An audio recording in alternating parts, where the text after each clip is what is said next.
சூப்பராட்டு potato bonda பண்ண போகிறாங்க. எப்படி பண்ணுறதுன்னு பார்க்கலாம். வீடியோ முழுது ஸ்கிப் பண்ணாமல் பாருங்கள். ரொம்ப டேஸ்டியாக இருக்குங்க. மும்பையிலலாம் இந்த பட்டேட்டோ வடை வந்து ரொம்ப ஃபேமஸ்ஸு. வடை பாவில் வச்சு தருவாங்க. அவ்வளோ ஒரு டேஸ்ட்டாக இருக்குங்க. டெய்லி நாங்கள் வாங்கி சாப்பிடுவோம். அட்டகாசமாக இருக்கும். வாங்க இதை எப்படி பண்ணுறதுன்னு பார்க்கலாம். ஹாய் ஃப்ரெண்ட்ஸ், எல்லாம் எப்படி இருக்கீங்க? நல்லா இருக்கீங்களா? இன்னைக்கு சூப்பராட்டு ஈவினிங்கில் ஸ்நாக்ஸுக்கு உருளைக்கிழங்கு வச்சு போண்டா பண்ண போகிறாங்க. எப்படி பண்ணுறதுன்னு பார்க்கலாம். வீடியோ கடைசி வரை ஸ்கிப் பண்ணாமல் பாருங்கள். வீடியோ பிடிச்சிருந்தா லைக் பண்ணுங்கள், ஷேர் பண்ணுங்கள், கமெண்ட் பண்ணுங்கள். முதல் முறையாக பார்க்க இருந்தால் சப்ஸ்கிரைப் பண்ணி வைங்க. அப்போ தான் நாங்கள் போடுற வீடியோலாம் உங்களுக்கு உடனே அப்டேட் ஆகும். ஈவினிங்கில் ஸ்நாக்ஸுக்கு இந்த மாதிரி டீ காஃபியோட வச்சு சாப்பிடுங்க. அட்டகாசமாக இருக்கும். மும்பையிலலாம் இது வந்து வடைப்பாவுன்னு சொல்லுவாங்க. வடைப்பாவுக்கு இதை தான் பண்ணி உள்ளுக்கு வச்சு சாப்பிடுவாங்க. அட்டகாசமாக இருக்கும் டேஸ்ட்டு. இந்த மாதிரி நீங்களும் வீட்டில் ட்ரை பண்ணுங்கள். வாங்க வீடியோக்குள்ளே எப்படி பண்ணுறதுன்னு பார்க்கலாம். பட்டேட்டோ வடை பண்ணுறதுக்கு 7 உருளைக்கிழங்கு வச்சு எடுத்துருக்காங்க. மீடியம் சைஸ் உருளைக்கிழங்கு 7னா வச்சு எடுத்துருக்கேன். தோலை உரித்து எடுத்துக்கலாம். ஒரு 4 விசில் 5 விசில் விட்டு எடுத்துக்கோங்க. உரித்து எடுத்துக்கணும். இந்த மாதிரி 2 கட் பண்ணி வேக போடக்கூடாதுங்க. வேக போட்டிங்கன்னா தண்ணி நீர் ஊற்றி அடிச்சுக்கிட்டே இருக்கும். அதில் இருந்து குழகுழான்னு இருக்கும். உருண்டை பிடிக்கிறதுக்கு ஈஸியாக இருக்காது. இந்த மாதிரி முழுசாக போட்டு வேக வச்சு எடுங்க. அப்போ தான் நல்லாயிருக்குங்க. எல்லாத்தையும் உரித்து எடுத்தாச்சு. மசிச்சு எடுத்துக்கலாம். இந்த மாதிரி ஒரு மேக்ஸ் இருந்துன்னா வச்சு மசிச்சு எடுத்துக்காங்க.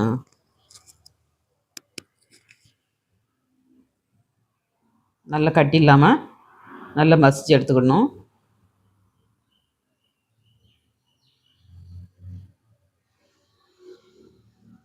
எல்லாத்தையும் நல்லா மசிச்சாச்சு. இன்னும் கொஞ்சம் நல்லா மசிச்சு எடுத்துக்கணும். இந்த மாதிரி நல்லா மசிச்சு எடுத்துக்கோங்க. மசிச்சு எடுத்திங்கன்னா உங்களுக்கு நல்ல போண்டா வந்து அழகாக கிடைக்குங்க.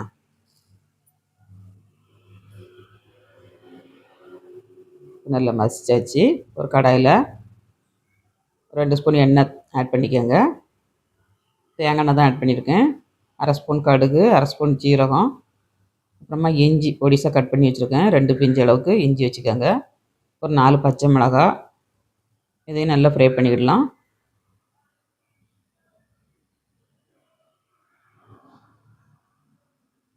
மிளகாவோட காரம், இஞ்சியோட காரம் போவதிலையும் கொஞ்சம் ஃப்ரை பண்ணிக்கிடணுங்க. எண்ணெயிலே ஃப்ரை பண்ணிங்கன்னா காரம் இருக்காது அவ்வளோவாட்டு. நல்ல மணம் வரது வரலையும் ஃப்ரை பண்ணிவிட்டு நம்ம உருளைக்கிழங்கு ஆட் பண்ணிக்கிடணும். இது கூட நீங்கள் வெங்காயம் போடுறதா இருந்தால் போட்டுக்கோங்க. நான் வெங்காயம் போடலை. வெங்காயம் போடாததோட போடாமல் இருக்கிறது ரொம்ப நல்லாயிருக்குங்க.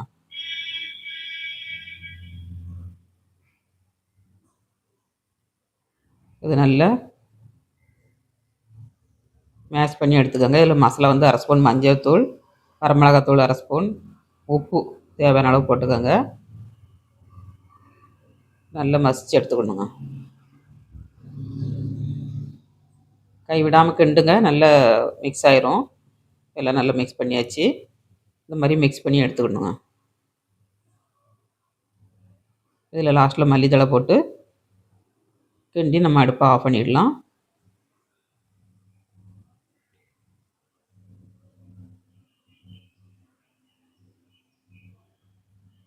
இங்கே கருவேப்பிலை தழை வேணுன்னா நீங்கள் போட்டுக்கோங்க. ஆப்ஷன் தான். கருவேப்பிலை தழை போடாமலும் பண்ணலாம். நம்ம நல்லாயிருக்கும். எல்லாம் நல்லா மேஷ் பண்ணியாச்சு. இப்போ அது வந்து நம்ம ஆறட்டும். நம்ம அதுக்குள்ளே கடலை மாவு எடுத்துக்கலாம். மிக்ஸ் பண்ணதுக்கு 2 பவுல் கடலை மாவு, 1/2 பவுல் அரிசி மாவு, 1 ஸ்பூன் வரமிளகாத்தூள், 1 ஸ்பூன் காஷ்மீர் மிளகாத்தூளுங்க. அப்புறமா ஓமம் கொஞ்சம் ஆட் பண்ணியிருக்கேன். ஓமம் கொஞ்சம் ஆட் பண்ணுங்கள். நல்ல வாசனையாக இருக்கும் போண்டா வந்து. உப்பு ஆட் பண்ணிக்கலாம். மஞ்சள் தூள் 1/2 ஸ்பூன். லாஸ்ட்டில் ஒரு பிஞ்சு அளவுக்கு சோடா ஆட் பண்ணிக்கணுங்க. இட்லி மாவு இருந்ததுன்னா நீங்கள் இட்லி மாவு ஆட் பண்ணிக்கோங்க. அரிசி மாவுக்கு பதில் சோடா ஆட் பண்ணான்டான். எல்லாம் நல்லா மிக்ஸ் பண்ணிவிட்டு நம்ம தண்ணி விட்டு கரைச்சி எடுத்துக்கணுங்க. சோடாவும் ஆட் பண்ணியாச்சு.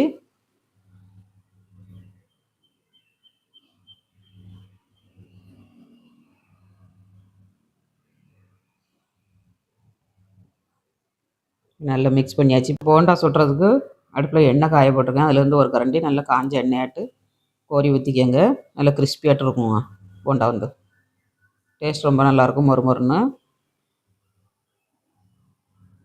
இதையும் நல்லா மிக்ஸ் பண்ணிவிட்டு நம்ம தண்ணி எந்த கப்பால் கடலை மாவு எடுத்தோமோ அதே கப்பால் 1½ கப்புலேருந்து 1¼ கப் வரைக்கும் தண்ணி தேவைப்படும். உங்கள் மாவுக்கு தகுந்தபடி தண்ணி தேவைப்படும். ரொம்ப ஆட் பண்ணிடாதீங்க. திக்காக தான் நம்ம கரைச்சி எடுக்கணும். கொஞ்சம் கொஞ்சமாக விட்டு கரைக்கணுங்க. மொத்தமாக ஊற்றிடாதீங்க. ஒரு சில மாவு வந்து நிறைய தண்ணி எடுக்கும், ஒரு சில மாவு வந்து கம்மியாக தான் தண்ணி எடுக்கும். அதனால் கொஞ்சம் கொஞ்சமாக விட்டு கரைச்சி எடுத்துக்கோங்க.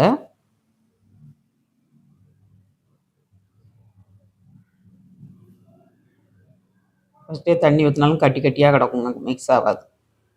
ஃபஸ்ட்டு நல்லா திக்காக கரைச்சிட்டு அப்புறமா நம்ம தண்ணி விட்டு கரைச்சோம்னா கட்டி எதுவும் இருக்காது. நல்லா மிக்ஸ் பண்ணியாச்சு.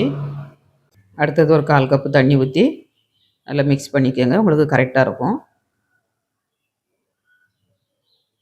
ரொம்ப தண்ணியாக கரைச்சிங்கன்னா மேலே வந்து கோட்டிங் நல்லா இருக்காதுங்க. உருளைக்கிழங்கு போண்டா வந்து இந்த டெக்ஸ்சர் வந்து கிடைக்காது நமக்கு. இந்த மாதிரி திக்காக இருக்கணுங்க. 1¼ கப்பு தண்ணி எனக்கு தேவைப்பட்டிருக்கு. மிக்ஸ் பண்ணியாச்சு.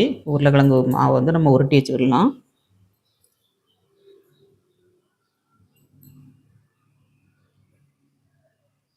வெங்காயம் போட்டேன்னா கொஞ்சம் திட்டு திட்டாக இருக்குங்க. வெங்காயம் போடாமல் பண்ணி பாருங்கள், டேஸ்ட் நல்லாயிருக்கும். நம்மளுக்கு மீடியம் சைஸ் வேணுன்னா மீடியம் சைஸ் உருட்டிக்கோங்க, பருசாக வேணாலும் பருசாக உருட்டிக்கிடலாம். நான் மீடியம் சைஸில் உருட்டியிருக்கேன். முதல்லலாம் பாம்பேயில் ஒரு வடைப்பாவு வந்து ₹2 இருந்துச்சுங்க. ₹1 இருந்தது, அப்புறம் ₹2 இருந்துச்சு, அப்புறம் ₹5 இருந்தது, ₹10 இருந்தது, ₹20 இருந்துச்சு. இப்போ என்ன விலையை விற்க தெரியல.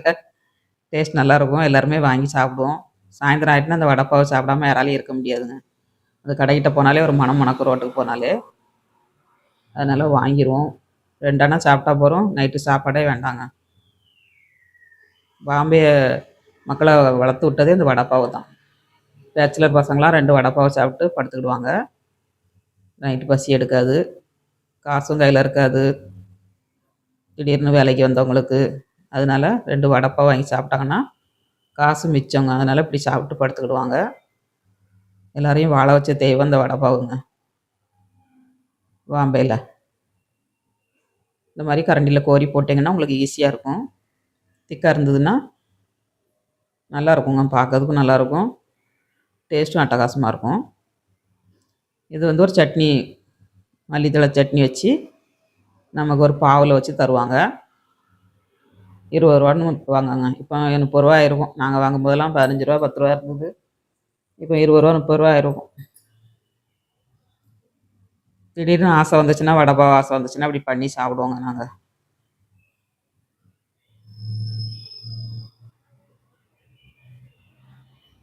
உங்கள் கடையில் எத்தனை எண்ணம் பிடிக்குமோ அதுக்கு தகுந்தபடி போட்டுக்கோங்க. ஈவினிங்கில் டீ குடிக்கிற நேரத்துக்கு இந்த மாதிரி ஸ்நாக்ஸ் பண்ணி சாப்பிடுங்க, ரொம்ப நல்லாயிருக்குங்க. இப்போ கொஞ்சம் வெந்த உடனே நம்ம திருப்பி போட்டுக்கிடணும். பார்க்கையிலே எவ்வளோ அழகாக இருக்குது பாருங்கள். போண்டா வந்து சூப்பராக இருக்குங்க டேஸ்ட்டு. இங்கே கை வச்சு மிக்கி போடலாம், இந்த மாதிரி கரண்டி வச்சு மிக்கி போடலாம். உங்களுக்கு எது ஈஸியாக இருக்கோ அப்படி போட்டுக்கோங்க.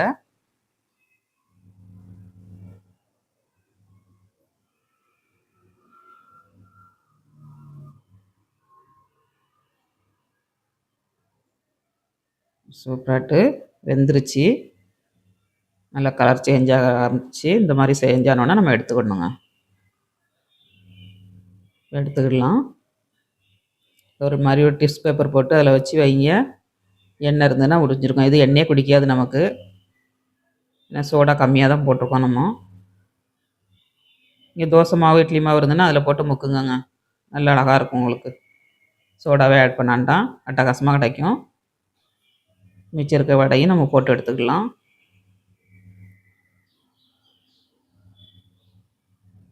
மும்பையிலலாம் பட்டாட்டா வடான்னு தான் சொல்லுவாங்க இதை.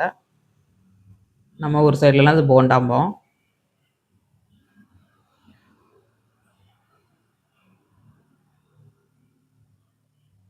இந்த வீடியோ யாருக்கெல்லாம் பிடிச்சிருக்குன்னு கமெண்ட்ஸ் பண்ணுங்கள், சப்ஸ்கிரைப் பண்ணுங்கள். யாருமே லைக் பண்ண மாட்டேங்கிங்க, ஃபாலோ பண்ணுங்கள்.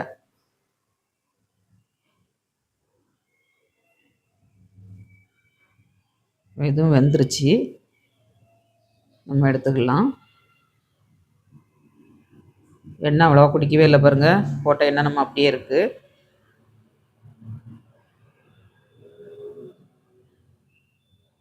சூப்பராட்டு போண்டா பண்ணியாச்சுங்க. வாங்க எல்லோரும் டீ கூட வச்சு சாப்பிட்றதுக்கு. இப்போ மிளகா வந்து நம்ம லேசாக போர்ஸ்க்கு வச்சு குத்திட்டு போட்டுருங்க. அப்படியே முழு மிளகா போட்டேன்னா வெடிச்சிரும். ஒரு போர்ஸ்க்கு வச்சு குத்திக்கங்க. அதில் ஒரு குச்சி இருந்துன்னா குத்தி வச்சு குத்திட்டு அப்புறமா போடுங்க. அப்போ தான் வெடிக்காது. மிளகாவோட வச்சு சாப்பிடும்போது அவ்வளோ ஒரு டேஸ்ட்டாக இருக்குங்க. மகாராஷ்டிராலாம் மராட்டிக்காரங்க இந்த மிளகா வச்சு தான் சாப்பிடுவாங்க. ரொம்ப காரம் எடுப்பாங்க அவங்க. நம்மளால அந்த காரம் சாப்பிட முடியாது. சமோசாக்கும் மிளகா இது அவ்வளோ பொரிச்சதுக்கப்புறம் காரம் இருக்காது. இருந்தாலும் அவங்க பொரிக்காமலே பச்சை மிளகா வச்சே சாப்பிடுவாங்க. காரம் ரொம்ப எடுப்பாங்க அவங்க வந்து. நல்லாயிருக்கும் சாப்பிட்றதுக்கு. ஃப்ரை பண்ணி சாப்பிட்டோம்னா. நீங்களும் இந்த மாதிரி வீட்டில் ட்ரை பண்ணுங்கள். ட்ரை பண்ணிட்டு எப்படி வந்துச்சுங்க கமெண்ட்ஸ் பண்ணுங்கள். சூப்பராகிட்டு போண்டா பண்ணியாச்சுங்க.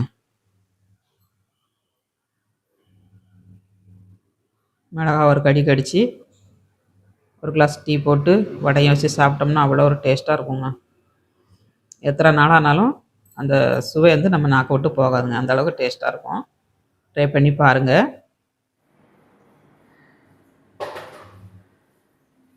போண்டா ரெடி. இப்போ பிச்சு பார்க்கலாம். எவ்வளோ சாஃப்டாக இருக்குது பாருங்க. எம்மியாக இருக்குங்க சாப்பிட்றதுக்கு. உருளைக்கிழங்கு இருந்துன்னா உடனே சுட்டு பாருங்கங்க. அவ்வளோ ஒரு அட்டகாசமாக இருக்கும். ரொம்ப ஈஸியும் கூட பண்ணுறது. டீ போடுற நேரத்துலாம் பண்ணிடலாம். சூப்பராக இருக்குங்க டேஸ்ட். சூப்பராகிட்டு ஈவினிங்கில் ஸ்நாக்ஸுக்கு உருளைக்கிழங்கு போண்டா பண்ணியிருக்காங்க. இந்த மாதிரி நீங்களும் வீட்டில் ட்ரை பண்ணுங்கள். ட்ரை பண்ணிட்டு எப்படி இருந்துச்சுங்க கமெண்ட்ஸ் பண்ணுங்கள், லைக் பண்ணுங்கள், சப்போர்ட் பண்ணுங்கள். மீண்டும் நெக்ஸ்ட் வீடியோவில் சந்திப்போம். பாய்.